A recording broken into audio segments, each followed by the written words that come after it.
All right, it's a hot one out today, but what is up, guys? Welcome back to the Omega Greed YouTube channel, where we do a bunch of fun things with cars and we learn how to work on all the cars together. If you're new to my channel, hey, what's up? My name is Jeffrey. We do videos on my 2018 Jeep Wrangler JL and now this 2017 Ford Mustang GT. So if you're interested in any of this type of content, check out my channel. But let's jump right into today's video. In today's video, we're talking about, well, really the Mustang GT. This is like the first week-ish. I mean, it's been longer than a week, but we're just gonna say, for the sake of this video, the first week-ish so of ownership of this vehicle. How's it been? How's it been performing? You know, how do we like it so far? The reasons why we have this vehicle, I've talked about this many times on the channel. I have it linked down below. This is the daily driver for my wife. Got rid of her 2020 manual Hyundai Veloster. So you can check all that out. I have that video linked down below. But talking about the Mustang, yeah, jump right into it. The first week or so, I mean, it's been longer than a week, but the first, I don't know, couple weeks, it's been a blast. It has been really fun, and it's been a good daily driver. And like, honestly, that's kind of what we expected from it. We expected it to be a good daily driver. I expected it to be a fun, you know, quick and comfortable daily driver. And like, if you're just wondering off the bat, can you have this as a daily driver? I would say yes. 100%. If you don't need the back seats, and especially if you live somewhere where you don't have to really worry about snow or like a lot of different changes in like the weather, and it's like warm most of the year, honestly, it's a great daily. 100%. This thing is comfortable as all get out. It's a nice cruiser. I mean, it feels great, and like that's kind of what we expected when we got it. You know, I had a Challenger RT before in the past, so like we're pretty used to, you know, having just like a two-door coupe, you know, with back seats. But like, I would say honestly, like this probably like a little bit better as far as like being all around good daily. I mean, I think the Challenger was definitely bigger, and I'll definitely make more comparison videos between like the Challenger and the Camaro, since I had actually those other two vehicles in comparison to this one. I'll do those videos a little bit later, but just right off the bat, man, someone's just jumping out. Oh my God, you gotta love driving inside LA. But just like straight, just like my initial impressions, it makes a great daily driver. It's like a blast to drive. Since this is like my first time really experiencing a, you know, the 5.0 Coyote, you know, what do I really think about that? It's definitely, it's quick, it's powerful for sure. This engine makes its power definitely like up top more, up higher up in the RPM range. So like around the town, it doesn't feel like the most, it doesn't feel like it's the most like, you know, mind-boggling like thing in the world. It definitely feels like quick though, for sure. On the highway, it will definitely pull. Like it pulls for sure. In the city, unless you're like getting on it, you know, it doesn't, you don't feel it all the time. Honestly, like out of every vehicle that I've driven that was a performance vehicle, if it had different modes, I would normally put it inside its most, you know, track or sportiest mode, usually like off the back. Like inside the Veloster, always went inside in custom mode, where I had like all my custom modes. Inside my Focus RS, put that inside its like most harsh mode, besides for the suspension. Even inside the Challenger RT, I put that inside the track mode all the time. In here, I find myself just leaving it in normal mode. I think it drives, you know, fine, just in its basic normal mode. And I think that is kind of attributing to like just the way that the car feels. Inside track mode, it definitely feels much more like, you know, off the line torquey and stuff like that. It's just really the throttle response. They just remap it to make it a little bit more torquey. But like just the way that it is, like for me, I think it feels fine. Granted though, I know for myself, especially when I'm in the city, I'm not the most aggressive driver at all. Like I'm really not. I'm actually like a really like laid back driver. Wow, this guy almost, wow. This is the reason why you have to be a laid back driver, because literally this car in front of me almost merged into the other lane and as a car was passing. Okay, but I find myself being a much more relaxed driver, so I just don't necessarily drive like in like the most sportiest mode like all the time. Especially like now in this, I find myself like really just feeling fine with it inside the normal mode. I think it does a good job of just giving me everything that I want. But I have, you know, spent some time putting it inside the track mode and sport mode, and you can definitely feel the difference. Putting it inside the even like wet mode, yeah, just dulls down the throttle response and everything like that, similar to like eco mode and like other vehicles. So yeah, no, I mean, it makes sense. It does what it's supposed to do. And like, yeah, I think that's great. I know I've heard other people though say like they want to put inside the track mode, like when they first started up and everything like that. That's totally fine if you want to do that. But for me, I haven't really found the need to want to do that necessarily. Like I said, I really don't drive that aggressive unless I'm going out to the canyons to drive where it's just like you and the car.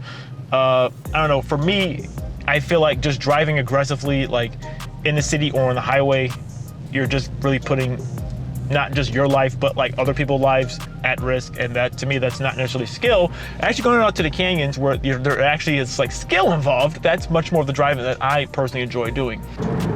But one of the big selling factors of this vehicle is this 5-liter Coyote engine.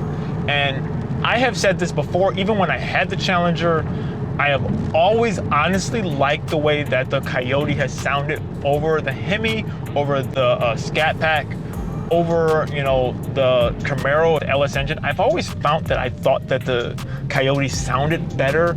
And like, you know, even with this with a stock exhaust, I still think so. I think this would sound great with you know, aftermarket exhaust, which we might do down the line. Yeah, man, I think it's for sure. It is quick. Like, that is for sure. Well, the only other thing I will say though, you know, after seeing so many Mustang videos of people crashing and doing all this other stuff, man, you have got to mess up really badly to crash this.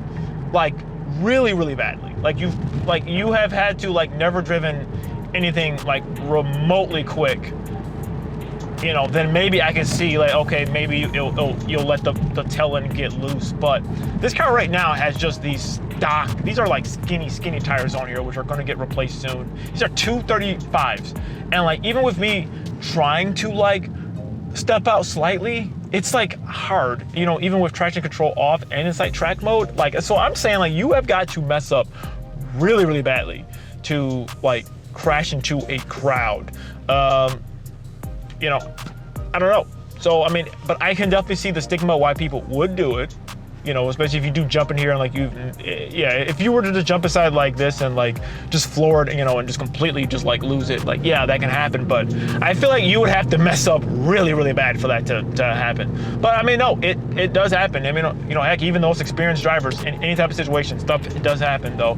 It's just funny that it keeps happening to Mustangs. But yeah, I don't know, but I feel like this engine though is really stout. Like, I really love it, and it sounds great, it performs great, and I honestly think it's a great platform to just build off of, or honestly keep it stock, because I think it really does sound great. And it's like, and even inside the stock form, this thing is like, it's plenty powerful. Now, obviously, fuel economy, especially nowadays, everyone's, you know, worried about fuel.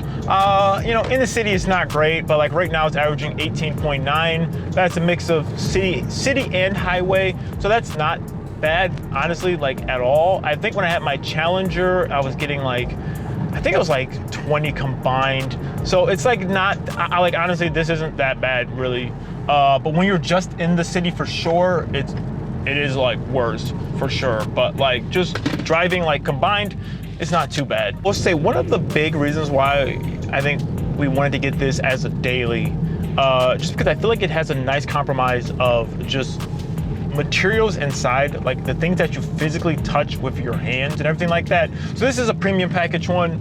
Oh wow, this is a TRX. Oh wow, that's a TRX right there. Sorry, it's a real TRX.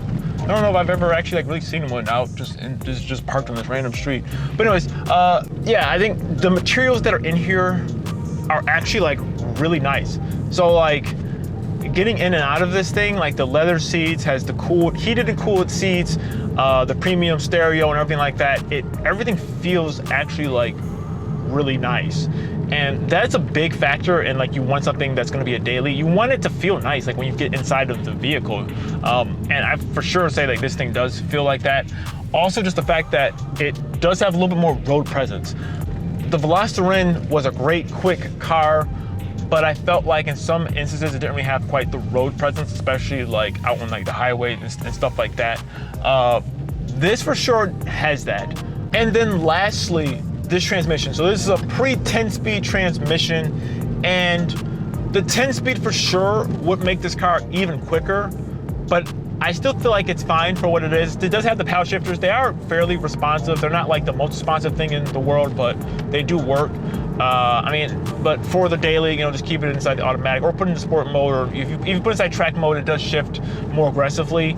I think it would be fun to drive this with a manual. I really would love to drive a Mustang GT with a manual. Well, when we were looking to get this one, you know, the Veloster was manual.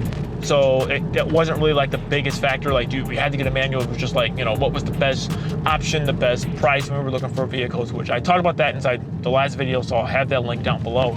But that wasn't really the biggest priority.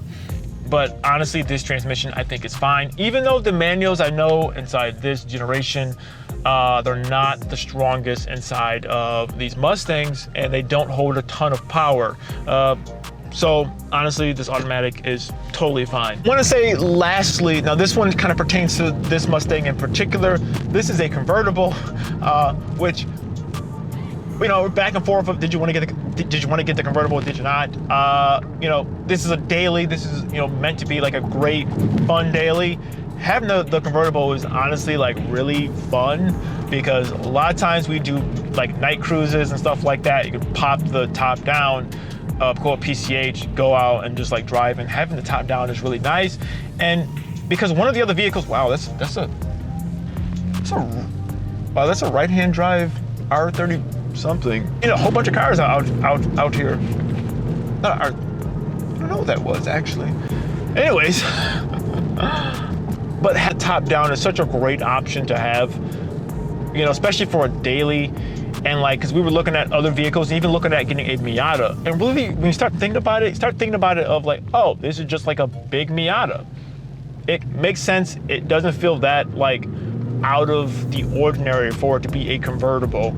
And plus, you know, it's not like this thing is going to be 100% a Canyon car. Like, if this was 100% going to be a Canyon car, yeah, would have got the full, you know, the normal fastback. But for this being a daily, I think the convertible is honestly like a really good option to have. So honestly, like if you're looking at one, I would say don't necessarily overlook the convertible. Yeah, so that's kind of my first initial impressions of the Mustang GT. This is, you know, the first couple weeks of us owning this thing.